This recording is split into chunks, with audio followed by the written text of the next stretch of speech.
Bismillahirrahmanirrahim. Assalamualaikum warahmatullahi wabarakatuh. Kita ketemu lagi pada perkuliahan teknik alat berat, yang mana pada hari ini kita akan membahas tentang brake system wheel, ya, atau sistem pengereman pada tipe alat berat yang menggunakan roda, ya. Baik. Pada sesi ini akan terbagi menjadi tiga bagian. Yang pertama adalah prinsip dasar pengereman, kemudian klasifikasi sistem rem, dan yang ketiga adalah komponen sistem rem. Baik, tentunya teman-teman sudah mungkin sedikit belajar tentang sistem pengereman pada materi yang lain, ya, atau mata kuliah yang lain, yang mana menjadi dasar dalam pengetahuan pada materi ini. Nah, mungkin tidak jauh berbeda, ya, dengan konsep pengereman, ya, pada kendaraan yang lain, namun ini akan berfokus pada kendaraan alat berat, ya, yang menggunakan roda tentunya, ya. Baik, pada sesi pertama yaitu prinsip dasar sistem rem, ya, seperti yang kita ketahui, rem adalah komponen, ya, salah satu komponen yang terpenting, ya, yang utama untuk keselamatan. Nah, brake system atau sistem rem, ya, berfungsi untuk mengurangi kecepatan dan menghentikan unit, atau, ya, mengurangi kecepatan, menghentikan unit, atau untuk memungkinkan parkir pada tempat yang menurun, ya. Di sini berfungsi untuk menahan kendaraan supaya tidak bergerak atau tetap pada posisi menurun. Nah, dan juga sebagai alat pengaman dan menjamin kendaraan aman. Nah, ini adalah poin terpentingnya, ya, menjamin ketika proses pengerjaan atau ketika di lapangan, ya, sebagai safety factor, ya, atau faktor keamanan. Oke. Kemudian berdasarkan penggunaannya, rem terbagi menjadi tiga. Yang pertama adalah service brake atau foot brake. Yang kedua adalah parking brake atau hand brake. Yang ketiga adalah auxiliary brake. Apa itu? Yang pertama service brake atau foot brake, atau bisa juga kita artikan sebagai rem kaki, yang mana dioperasikannya menggunakan kaki untuk mengontrol kecepatan, ya, dan menghentikan kendaraan, ya, mengurangi kecepatan dan menghentikan kendaraan. Kemudian parking brake atau hand brake, ya, yang kita temukan juga di kendaraan ringan atau kendaraan roda 4, yaitu untuk menahan kendaraan supaya tidak mudah bergerak pada saat parkir, ya. Oke, yang ketiga adalah auxiliary brake, rem tambahan, yang mana di sini fungsinya untuk membantu pengereman, umumnya digunakan pada kendaraan besar dan berat. Nah, prinsip dasar rem, ya, secara garis besar, klasifikasi brake system pada wheel machine adalah seperti ditunjukkan pada bagan ini, ya. Oke, terbagi menjadi dua, yaitu show type dan disc type, ya. Yang menggunakan disc dan yang menggunakan show. Nah, untuk tipe show type terbagi menjadi tiga, yaitu duo servo, ya, leading and trailing, and dual leading. Nah, pada leading and trailing dibagi jadi dua, ada fixed anchor type dan join link. Sedangkan dual leading seperti yang kita ketahui ada single acting cylinder dan double acting cylinder. Sedangkan pada tipe disc ya, untuk yang single disc terbagi menjadi tiga, yaitu disc floating, disc caliper floating, dan disc caliper fix. Ya, nanti kita akan coba lihat satu persatu. Serta multi disc ya. Ya, ada beberapa disc atau cakram. Nah, selanjutnya pada klasifikasi sistem rem ya, yang pertama adalah leading and trailing shoe, atau di sini merupakan klasifikasi dari shoe type. Yang pertama leading and trailing shoe ya, fixed anchor pin. Nah, letaknya di mana fixed anchor pin? Letaknya di sini. Ya. Pinnya tetap ya, fix atau tetap, tidak dapat bergerak atau berubah. Yang mana berfungsi sebagai poros sepatu rem untuk bergerak. Nah, join link. Pada tipe join link piston brake digunakan adalah single acting type ya, single acting cylinder, hanya satu silinder yang bergerak atau sebagai sumber penggeraknya ya, yang mendorong sepatu rem. Nah, sedangkan dual leading shoe yang pertama adalah single acting cylinder, hanya satu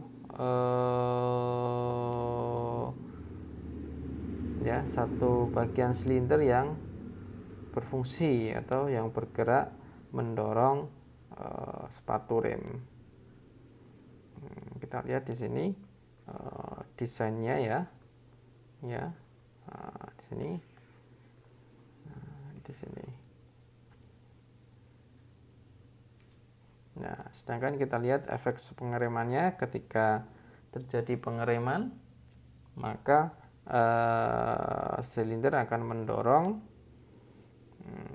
sepatu rem ya pada salah satu sisi saja.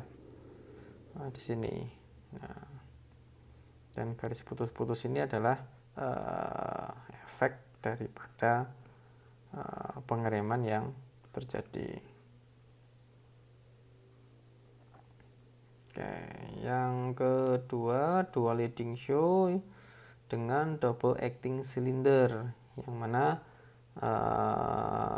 silindernya dua sisi akan memberikan dorongan.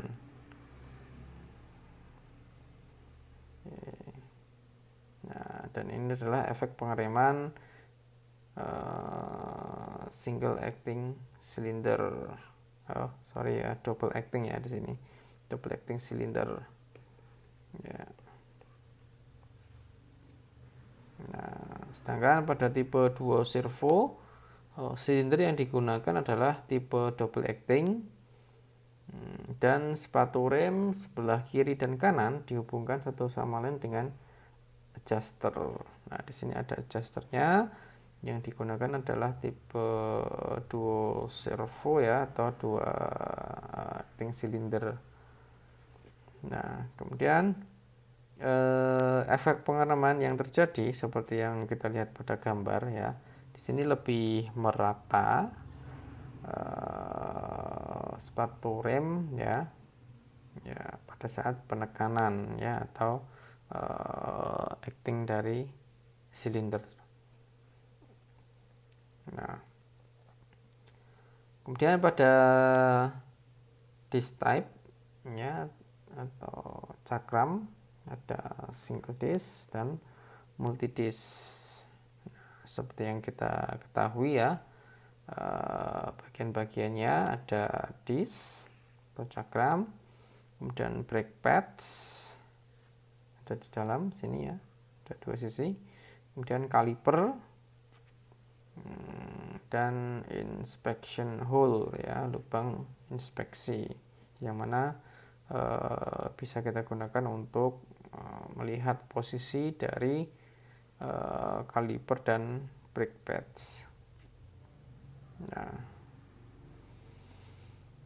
oke, ya, ini single disc seperti yang kita ketahui. Gambar 1 adalah brake disc ya, cakramnya. 2, 3, 4 adalah cap screw. 5 bleeder valve, dan 6 adalah brake caliper. Nah, pada single disc ya terdiri dari 3 jenis, yaitu disc floating, caliper floating, dan disc caliper fix.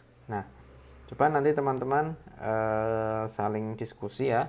Nanti ada forum diskusi, apa sih perbedaan dari disc floating, caliper floating, dan disc caliper fix. Nah, nanti kita lihat ya keaktifan teman-teman dalam berdiskusi.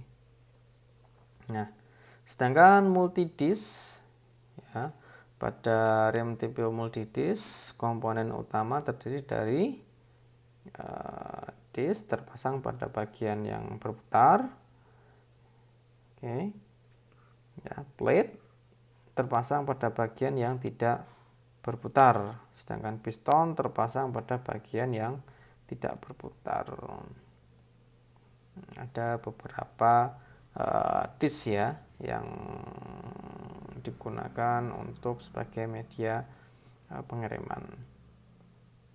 Lalu pada sistem kontrol rem ya terklasifikasi menjadi beberapa. Coba kita lihat. Pada unit dalam hal sistem pengeremannya dengan menggunakan beberapa media pengantar sebagai perantara mengaktifkan pengereman. Nah, berikut sistem kontrol pada pengereman wheel tractors diklasifikasikan menjadi beberapa tipe, yaitu ada mekanik, hidrolik, air over hydraulic type, dan air brake system. Nah, kemudian pada hydraulic brake type dibagi jadi dua, yaitu power master cylinder dan power booster.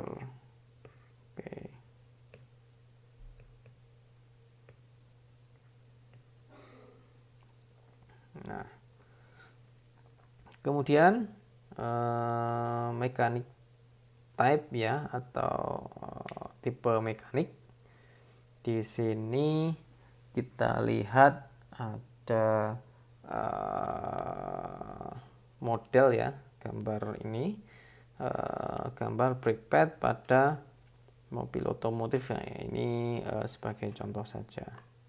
Nah, sistem ini digunakan pada kendaraan otomotif tipe lama. Untuk heavy equipment alat berat, sistem ini tidak digunakan karena terlalu besar untuk resikonya jika menggunakan mekanik ya, tipe mekanik ini, karena masih menggunakan kabel dalam perantara ya untuk memberikan penekanan kepada sepatu rem, yang mana yang kita tahu kendaraan alat berat biasanya rodanya sangat besar ya.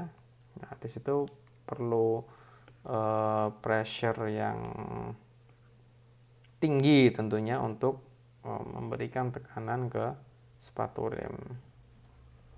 Nah, hydraulic type sistem ini hampir digunakan pada semua alat berat Komatsu menengah ke atas.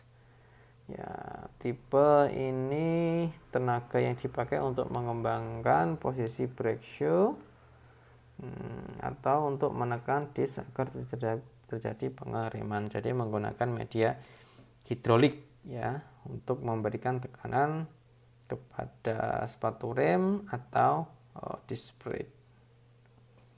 Nah, beberapa contoh Komatsu yang mengaplikasikan ini adalah dump truck HD7857, kemudian motor grader GD7055, dan wheel loader WA500 dan tipe atasnya. Kemudian air over hydraulic type atau sistem berbasis pneumatik yang menggunakan udara bertekanan tinggi. Sistem ini digunakan pada sebagian alat Komatsu kelas menengah ke bawah. Yang perlu kita garis bawahi adalah menengah ke bawah. Operator melakukan injakan brake mengalirkan udara bertekanan untuk menggerakkan brake chamber yang kemudian mendorong oli yang ditujukan untuk menggerakkan brake shoe atau disc. Nah, di sini menggunakan konsep udara bertekanan untuk mendorong oli dan menekan sepatu rem. Nah, ini kita lihat dari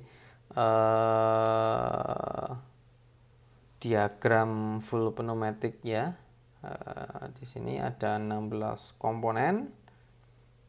Ada kompresor, air governor, check valve, air tank ya sebagai tangki udara, dan ini lebih optimal dalam pengereman dan lebih aman juga daripada menggunakan mekanik ya. Oke. Sistem ini biasa digunakan pada alat angkut menengah ke bawah seperti truk dan bis ya. Seperti yang kita ketahui, jika kita ada di jalan biasanya ada suara tss. Nah, itu adalah bagian dari kerja dari sistem pneumatiknya. Oke, seperti Scania bus, Scania truk, dan UD truck.